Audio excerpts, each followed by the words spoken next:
Yep. Hi, everyone who's in the room and on Zoom. My name is Jean Borden. I'm the head of the Department of Design, and it's my very great pleasure to introduce Xavier's class today. Presentation, talk, lecture. But before I do, I would like to begin by acknowledging that we're gathering in the lands of the Boorlong and the Wurundjeri people, and I'd like to pay our respects to elders past, present and emerging, but also acknowledge the extraordinary 60,000 plus years of creative endeavour and genius that Aboriginal and Torres Strait Islanders have actually done in this country for so many, many centuries. Xavier started with us in the middle of lockdown. Literally, our first engagement in a working environment was in Zoom, just as we're doing now. And in a very short period of time, from the middle of 2020 to now, he's really established himself within the department with a very kind of particular expertise that we're incredibly excited to nurture within the department. So Xavier is a creative technologist, a visualization designer and design researcher at Monash Art Design and Architecture, but particularly in XYX Lab and Sensi Lab.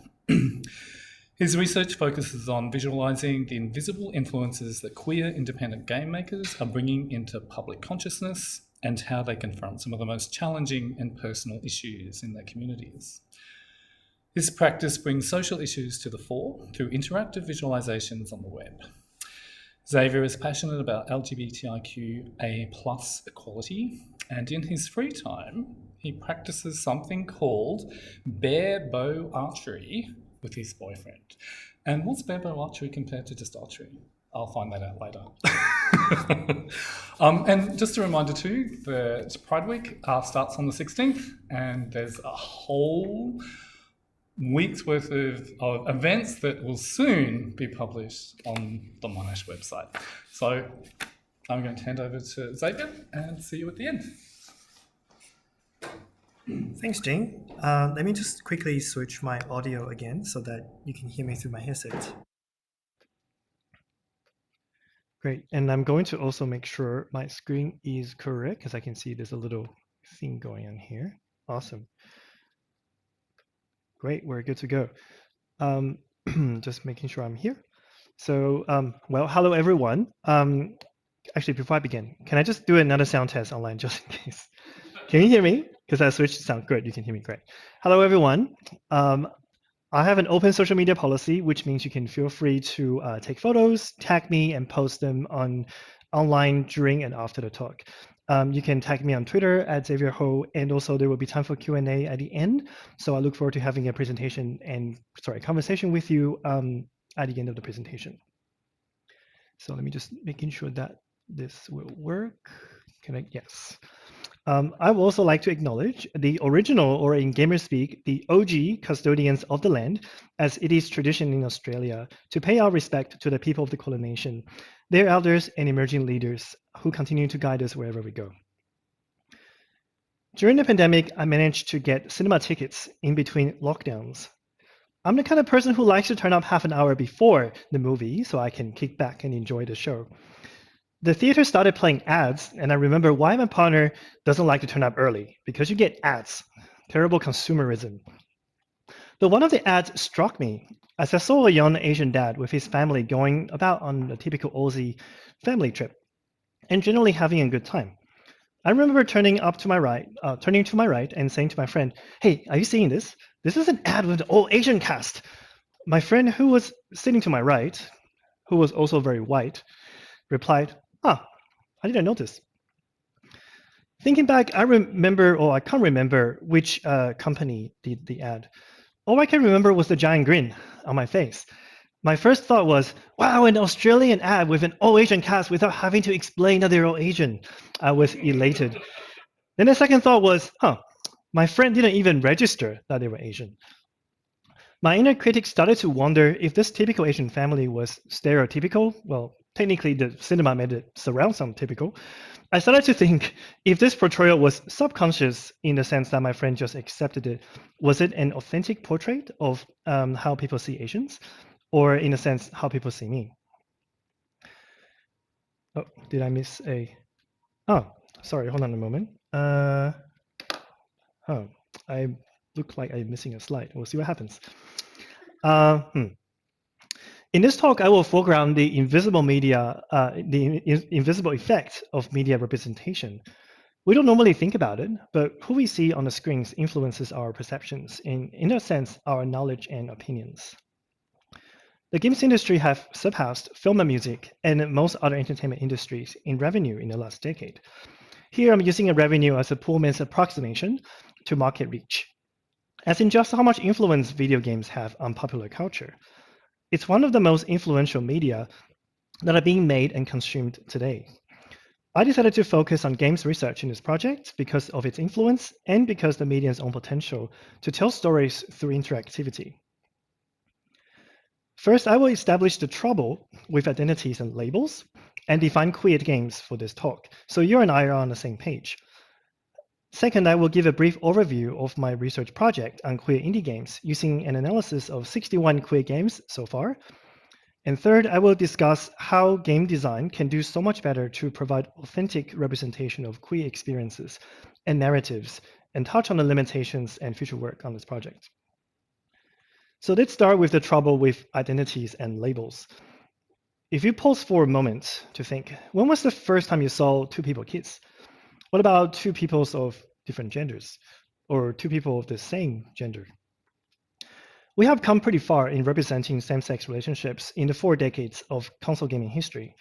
This is Ellie and her girlfriend Dina in The Last of Us Part 2, a PS5 game released in 2020. This game sold over 4 million copies in just the first week of its release. Gay kissing is, safe to say, pretty mainstream.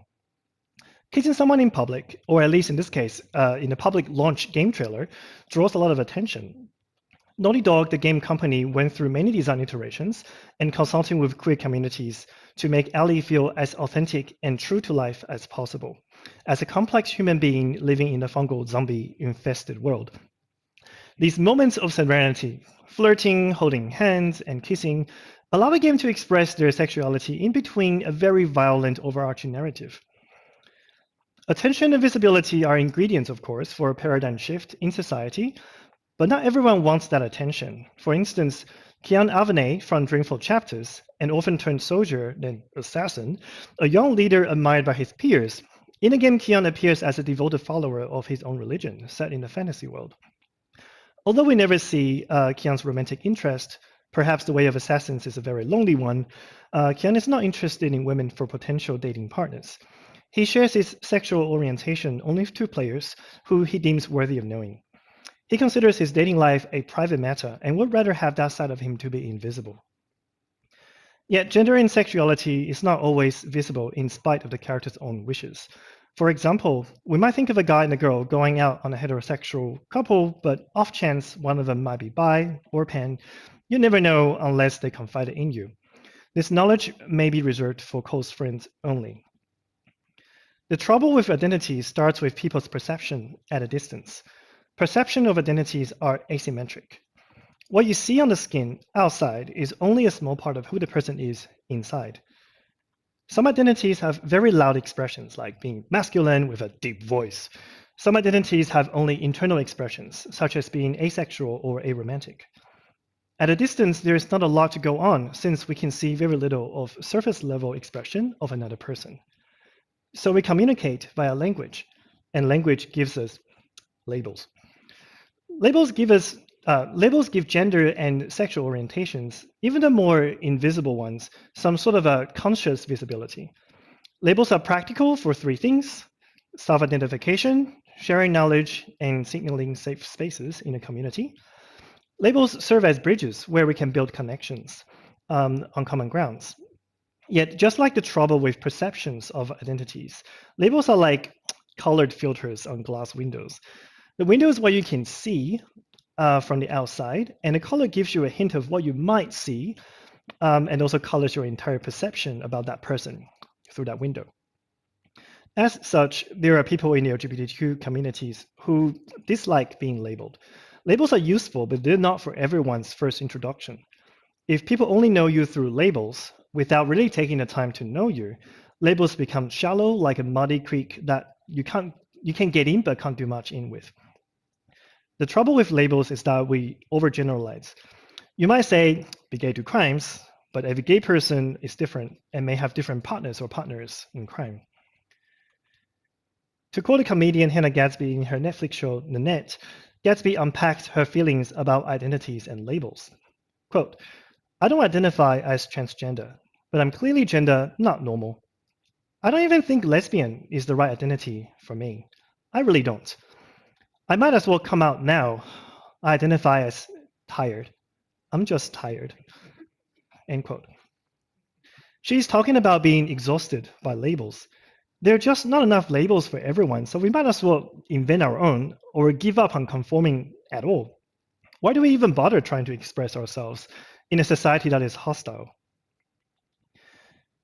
There are words with historical baggage, like the words queer and fag, which are being reclaimed by LGBTQ communities in a more positive light. Think of these labels not as a color filter, but as garments that can be designed and worn over our bodies. We could customize patterns on the top and bottom garments, and even wear shoes to match. With the willpower to change perceptions over generations, we apply these colorful garments to communicate complex gender and sexual orientations, and to express our gender and identity. The trouble with identities and labels lies with our tendency to conflate them with what's perceptible on the surface, and how we choose to express them. When we conflate what's visible and only what's visible on the outside with what's on the inside, we're missing a large portion of the picture. When I started looking at queer representation in games, especially in independent games, I saw many wonderful, unique, and personal narratives weaved into gameplay and story. Up until about a decade ago, queer games haven't received much attention from mainstream discourse, mostly because there weren't too many of them. To be precise, it's not even 1% of the total games out there. In 2020, I collaborated on a data visualization project with the LGBTQ Video Game Archive, a well-researched and vetted online resource that aims to document all kinds of LGBTQ references and representations, both explicit and ambient. This chart gives you an idea just how few LGBTQ representations in games that we knew of. As I will show in this talk, numbers on queer games are just a blip in the universe. The LGBTQ Video Game Archive contains over 1,200 games with examples of queer representation to date. We visualize the various spectrums of lesbian, bisexual, gay, transgender, and queer references and characters over time. And you can see on this chart, there's a large black portion. This is the known unknown. Starting from around 2010, the archive collected independent games, which came out in exponential volumes, and it hasn't been able to keep up the labor required to examine and document individual examples. The LGBTQ Video Game Archive seeks to capture all games with queer references and any forms of representation. This includes negative and homophobic references, like in the 1985 video game Mad Party Fucker, which was a terrible game. I don't recommend you to play it. Buffooed by fact, contracting AIDS is what it says there. Which, by the way, did you know in recent years that the total HIV cases are about even for heterosexual and homosexual men? In Western Australia in 2019, the HIV cases were greater among heterosexual men. This doesn't mean that you're more likely to catch HIV having straight sex, since the heterosexual population is much higher, so therefore the risk is relatively lower. But the trend shows that stigma around getting tested for STIs surrounding the homosexual community has started to fade. The archive also contains positive examples of queer references. A well-known game is from 1989, Caper in the Castro, created by CM Ralph on a hypercard. The scenario reads, quote, "You are the world-famous lesbian private detective, Tracker McDyke. You are searching for a kidnapped drag queen, Tessie LaFemme. What you didn't count on was stumbling onto an even larger and more treacherous crime." Dun, dun, dun. Another significant thing about Caper in the Castro was that it was one of the first, if not most well-known earliest game made by queer folks for queer players. Castro spread all over the United States and into Europe, estimated to have been downloaded by at least 250,000 times at the time. It's a lovely queer detective game that takes about 2 hours from start to finish, which you can still play at the Internet Archive on the browser. In my research, I am specifically interested in studying queer games. I define queer games as games made by queer folks for queer players. Having this definition is crucial because it ensures that the games we examine have authentic voices made by people who live through and still live queer experiences. Video games allow the player to take on another role and experience a different life.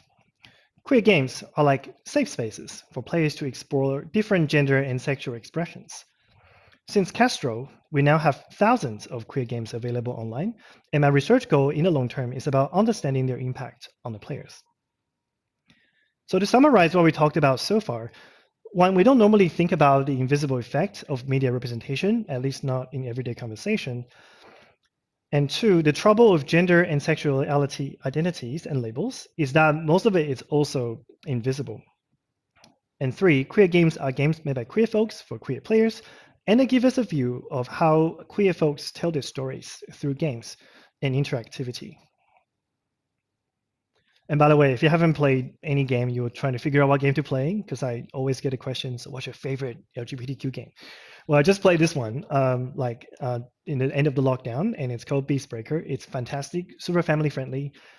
You're playing this non-binary mouse who's trying to save the world and their village, and it's really easy to play. It's like a turn-based bouncing game, bouncing mouse.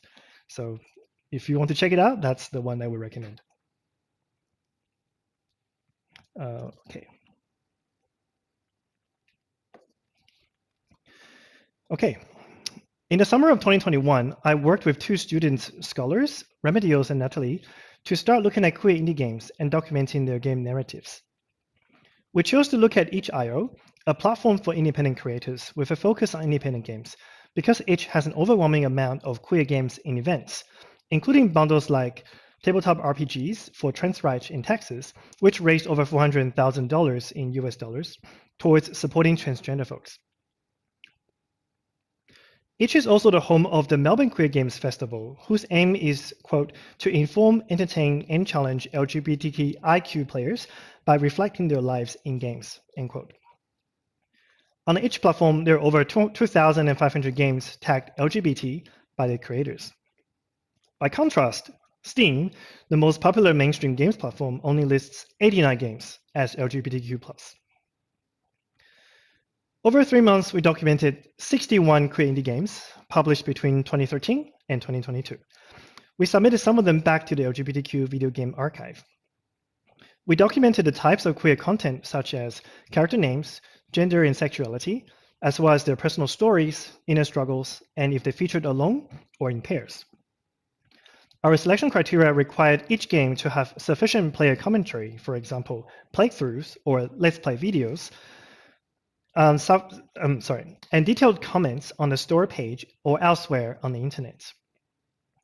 A common question I get is, did you play all of those games? To which I reply, I wish we had that kind of time. The three of us each played a handful of games we liked, but other than that, we relied on online discussions and videos for that research. So let me share two examples of queer games with you. The first one is A Normal Lost Phone, published in 2017. In A Normal Lost Phone, you are asked to solve a series of puzzles to find out more about the owner of the phone, Sam. By interacting with Sam's phone, you will find out that Sam, who sometimes refers to himself as male, has not been able to tell his family that he's undergoing gender transition. Sam writes about his frustration of not being able to share it with someone, and at the end of the game, you are asked to wipe the phone to protect Sam's privacy. This was Sam's way for his story to be heard. The other game is 96, published in 2020. 96 is a story about unquitted love set on a small post-apocalyptic island. The game features Niles, a living human being, and 610, a zombie who Niles has chained up in his cabin. Over the course of the game, Niles regrets not having left the island sooner, and his regret became an obsession to the past, to the man he once knew called 610. Unfortunately, 610 is long gone, yet Niles continues to take care of his dead body. As the player, you will discover that Niles' obsession for 610 is more than just friends. which raised a lot of concerns for his living friends, but you will never find out if 610, a zombie, reciprocated his feelings. During the encoding process, we encoded each game for the character's gender and sexuality. But as you know from the first part of this talk, giving labels to character identities will get you into trouble. So we carefully followed the game's descriptions, in-game narratives, or video playthroughs to be sure. We avoided encoding based on speculations or character expressions in its projects.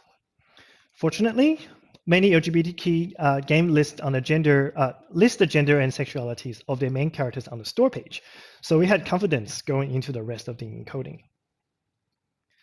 We sampled gender representations from the 61 queer games, and we found that characters representing about 40% men, 34% women, 10% non-binary and transgender each roughly, and a small percentage of customizable character gender by the player.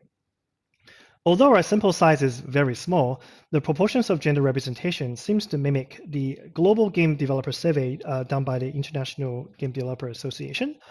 The demographic had 34% women in games versus 30% women game developers. 10% transgender representation in games versus their 7% transgender game developers, and 10% non-binary representation that we found in games versus 8% gender diverse game developers.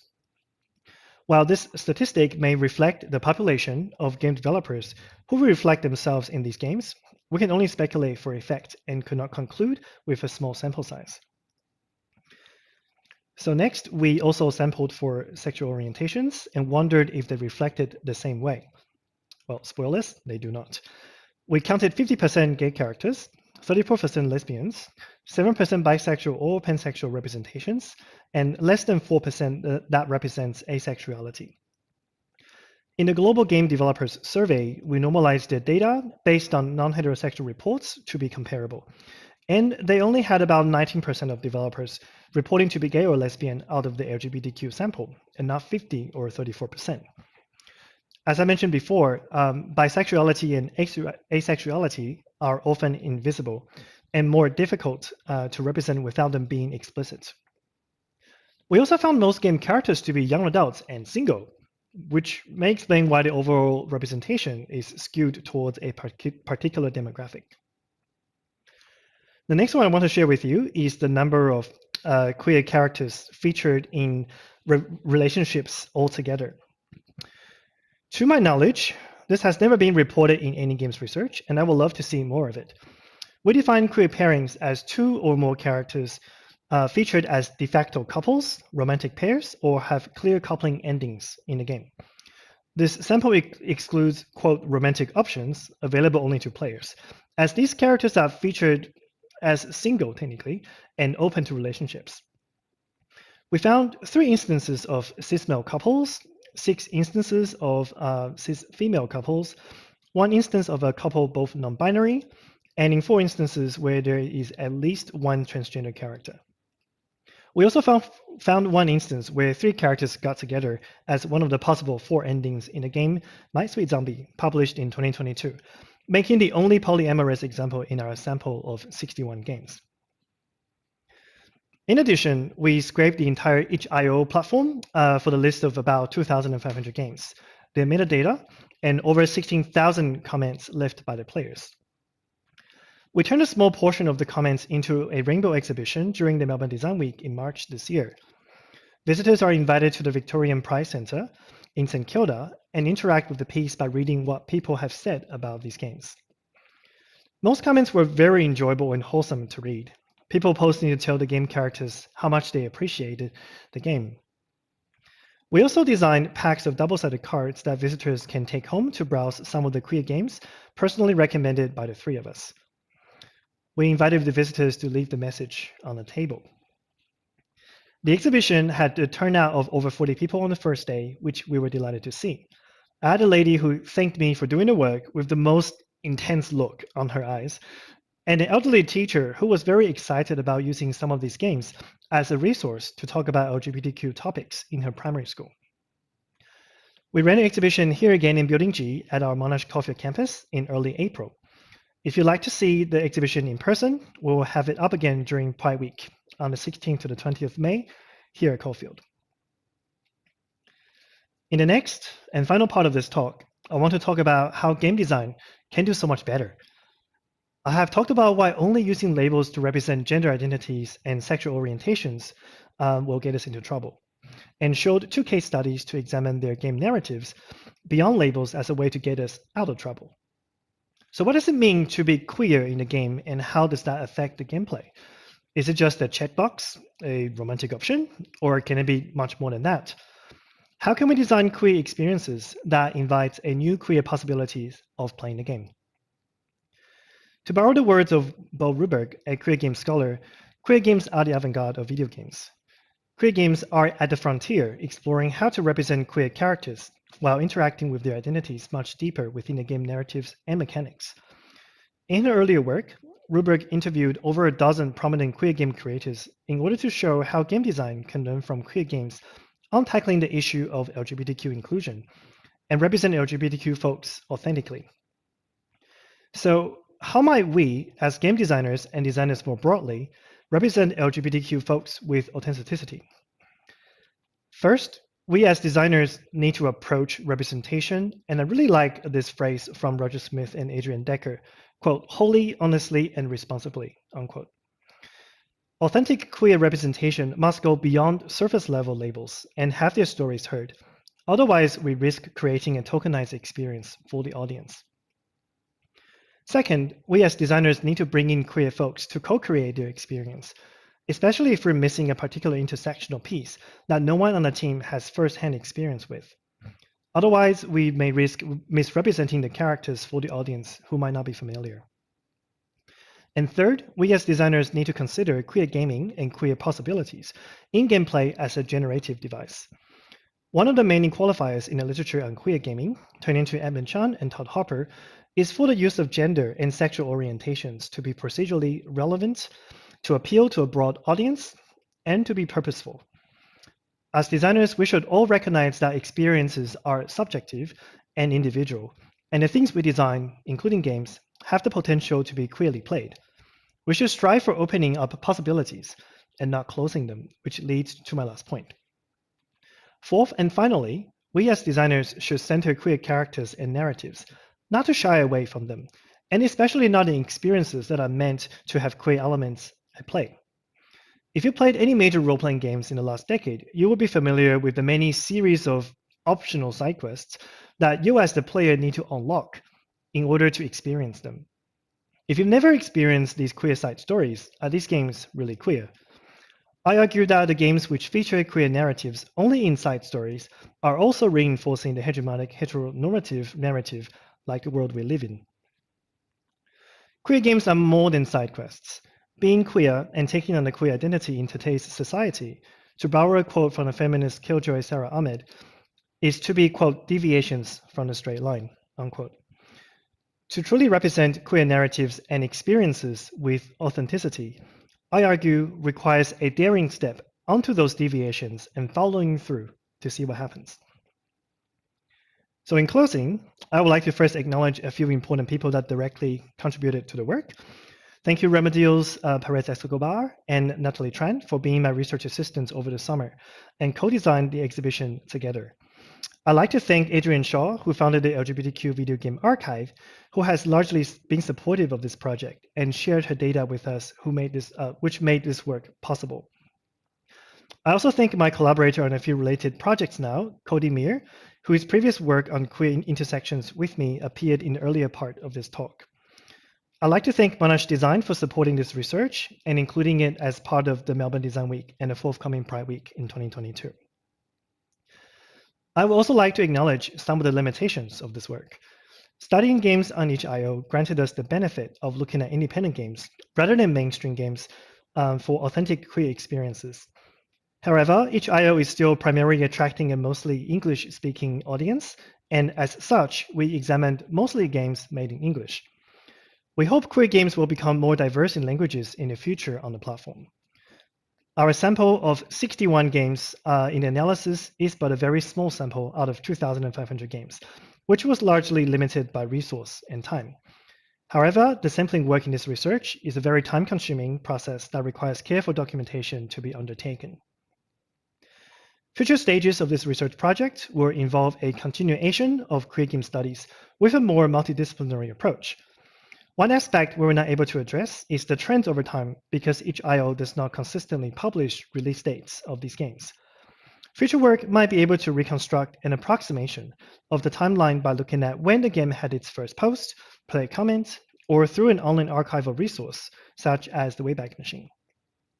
So if you're interested in following my work or collaborate with me, please feel free to follow me on Twitter at Xavier Ho or send me an email. The first half of this talk is a spoken adaptation of a forthcoming book chapter in a handbook on sex and sexuality in game studies, published by Bloomsbury to come out later this year or early next year. The second half of this talk covers about a third of what we submitted to the Foundation of Digital Games 2022 conference, which is currently under peer review. I will also be sharing these slides after the talk on my Twitter and on my Monash research profile page. So to conclude, I would like to share a quote from a queer game creator, Mo Cohen, from an interview with Bo Rubuck in her book, Indie Games in the Digital Age. Mo says, "This is a game about queer community. If it's going to make anyone happy, it should be queer people." Thank you.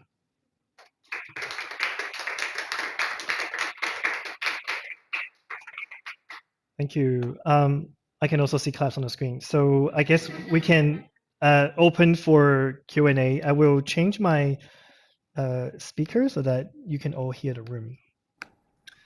So I guess, yeah, does anyone have any questions?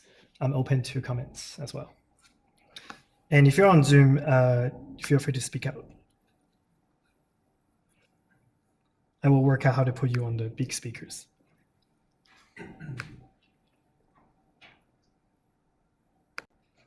So do you feel like there are moves to get more clear representation in mainstream gaming? So the question is, are there more like a trend towards more representation in queer people in the mainstream games? The answer is yes, actually. We are seeing a lot of influences that are coming from the independent games since 2011, 2012 that have probably moved on to get funding or have gone on to work on bigger projects, or developers do notice what the individual fringe makers are doing. And so we do see more and more of those stories and representations coming out for sure. Yeah. Yeah, Ilya? In particular, you mentioned the games distributed in English language, but are there particular regions that there's like more popularity, or there's been a bigger uptake in recent years? Kind of, are there any trends based on areas of this? Okay, so the question was, have I looked at trends based on geolocations in terms of countries and regions of the world? I haven't looked at those, but I wouldn't know how to get the data because I'm relying on the store page and what I can see. I don't have any access to the sales figure, download figures, or anything like that. But if we have access to those data, we can look into it. Yeah. Okay, there's a question on Zoom, so I'm gonna read it out from Nikki. Does the gaming industry have similar representational guidelines or self-regulation processes that are existing in the advertising industry? There are resources, that's all I can tell you. I don't think there is any formal regulations or guidelines. So if you're interested, the Queer Represent Me, which is a non-for-profit charity, here in Melbourne, actually, they put out a bunch of resources that are either free or for like $5 that you can understand sort of better when it comes to various intersections of gender and sexuality. That will probably be the best resource. It's been put together by a few researchers as well as people who's working in the games industry. So that was Queerly Represent Me is the resource. Yeah, thanks, Nikki. Any other questions?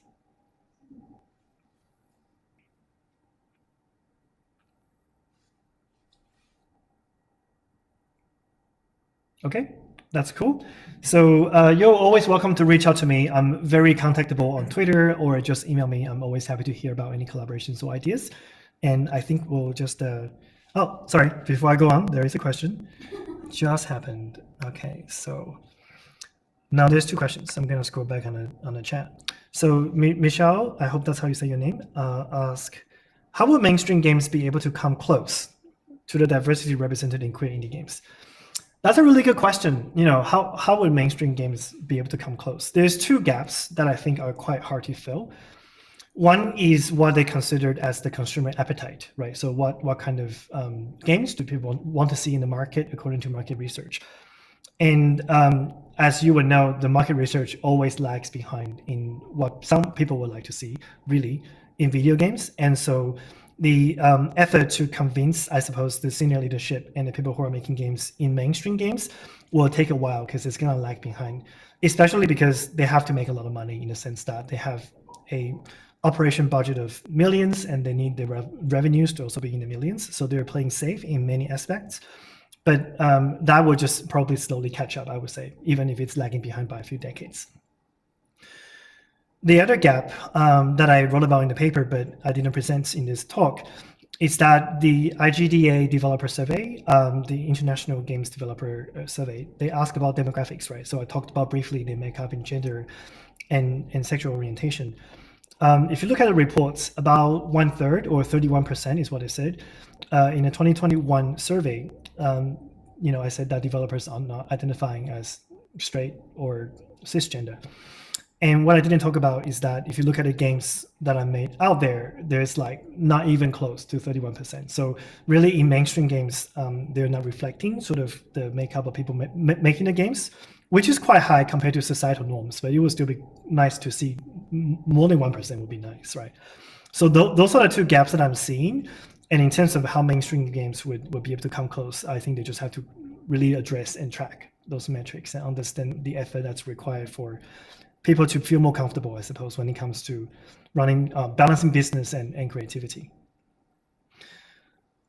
Nick asks, it feels like queer games are often small indie games. Is there any analysis of breakthroughs getting into AAA games? Kind of. There are interviews and scholar papers out there that you quote indie game developers saying they do see the mainstream games are borrowing and learning from indie games. I wouldn't say there is any formal study on the analysis of breakthroughs because typically that would really require a lot of like understanding a project and going in and see kind of follow along with them through. So I can't point you to a paper that has an analysis like that, but we have observed with anecdotal evidence that's the case. Okay, and another one is Nikki says, I wonder when an analysis of the Steam games will surface. Yeah, I have thought about that being a potential future work. There's only 89 of them out there, so it's not a lot of work compared to 2,500 games. They're also much longer and much more expensive, but that's okay. So it's certainly possible to look into them. It would be a very, very different study, but I think that's possible. Okay, any other, yeah, Asher? There's a trend, Uh-huh. I suppose, within AAA games, to extend on that question, where queer themes are often included but entirely optional and often hidden. Mm-hmm. Did you find that within indie games, the content was much more direct and not optional for LGBTQ themes? Was there a mix? Yeah, so the question is, there's a trend in mainstream games, which is kind of to the point of, I guess, my talk on the theme, that lots of queer characters and narratives are presented as side quests or optional. You might not even see them, but do I see a different pattern in indie games? Definitely.